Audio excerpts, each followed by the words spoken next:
Green means I like that idea, red means I don't. Oh, And we would okay. appreciate any input that you guys have. There's also like a little section that has even extra ideas that you guys have. Something about green dots and red dots? Yes. Red is bad, green is good. Yes.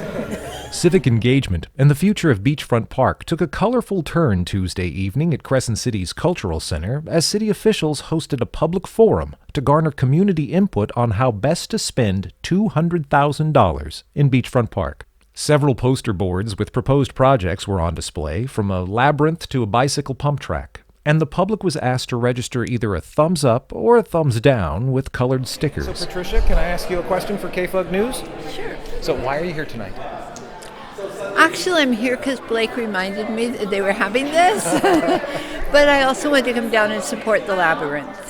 Oh, okay. I think it's a cool idea. Local business owner and downtown diva Billy Kay Tigert explained the importance of an engaging beachfront park. This is for everybody. It's for locals, it's for people who come to the coast, it's for people who are traveling through. I just think it's in the perfect location for people to see it one way or another that they're going and draw them into our downtown, which, is my mission. Crescent City Mayor Blake Inscore explained the primacy of Beachfront Park in much the same terms.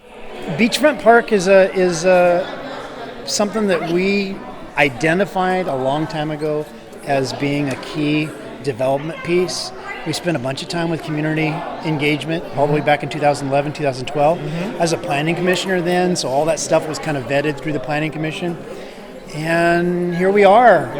It's 2019 and we're sort of in that process again. The difference now is that we actually have a strategy and the potential funding to actually make some of these dreams become reality. And so I think the engagement is going to be different. I hope it's different. The Beachfront Park Masterplan was first promulgated by the city in 2012 after much public input and has served as a map for the future of the beachside park.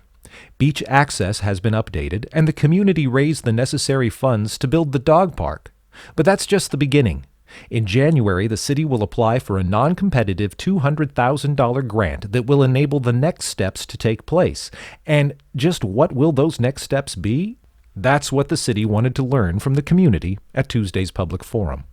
After about 15 minutes viewing the poster boards and registering concerns, the few dozen attendees settled into the main room at the Cultural Center for a brief presentation by City Manager Eric Weir and new Recreation Director Holly Wendt. So we're not starting from scratch. We also have amazing community partners and opportunities that have already gone into work. We have the California Endowment Outreach Grant, which has given us $20,000 to build and improve and do community outreach to update our master plan.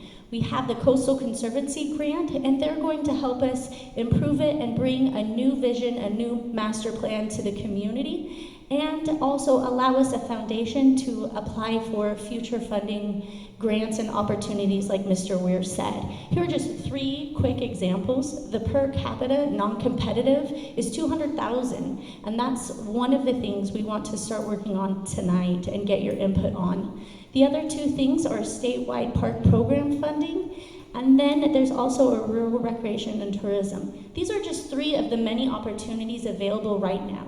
In 2012 and 2013, amazing work was done, but there wasn't the funding opportunities at that time to really build on and capitalize on it. With knowledge of the funding and particular projects before them, the floor was then open to the public for their thoughts and opinions. Many expressed support for the pump track, brainchild of Del Norte Trail Alliance head and retired teacher Joe Gillespie, who was in attendance to answer any questions. The walking labyrinth was also a popular project, with many in the audience citing the tourism draw a labyrinth would be, as well as its contributing to a generally good vibe. Some audience members floated new ideas for projects not yet in the master plan, and in one case, met enthusiastic support. Hi, I'm Cheryl Steinruck. I just wanted to let you guys know that back in the day when I was a kid, I've been born and raised here my whole life, the Del Norte Indian Welfare Association was alive at that time. It was brought together after termination. And the group that I got the pleasure of working with as a kid, we looked at buying that RV park across the way. And the other thing they had a nice idea about was building an interpretive center here on the beachfront. And we even got an architect, we even got stuff together to try to pull that thing off, and lo and behold, it never happened, as you can see. So tonight when we're talking about this, it's an idea that maybe we could grab hands, and this is totally brand new. I haven't talked to any of the tribes, but I'm thinking of having the Toledani Nation of Valley Rancheria, Rezagini, and Yurok tribe, if we had like a little interpretive center somewhere in the vicinity. We all have dance collections, basket collections, and why not share them with the community? And we at the Toledani Nation, we're looking at doing sound bites, doing like voices recordings to tell something about whatever this is, tell stories. And we could also maybe even as interpretive center use some of our young people to be guides and talk about some of this stuff, or maybe do demonstrations, and possibly in a little amphitheater have dance demonstrations, have basket weaving demonstrations, have things that show you guys, the whole community, and whoever comes to visit us in Delaware County, who we are locally as Indian folks. So that's an idea I have, so we'll just see how it goes. A group of 3 skateboarders proposed an indoor skate park for obvious reasons. Like when it rains during the winter time, it's like the ramps get wet and we can't skate there, and then most of the time there's like scooters that aren't usually supposed to be there, and then they get in our way and we can't really do much about it. So we wanted to know if we can get like an indoor skate park to like skate in, so then it will help like a bunch of different problems that we have. A number of audience members voiced concerns about the homeless population currently encamped on the beach as well as in the park itself. One attendee shared that he had been bitten more than once by unleashed dogs. In response, City Manager Weir explained the new city leash ordinance as well as imploring anyone who sees anything illegal on the beach or in the park to report it right away. After the forum's conclusion, Recreation Director Holly Wendt explained the importance of community input. It turns out it's not just a cool thing for the city to do, but actually a part of the grant funding process. So here's the thing.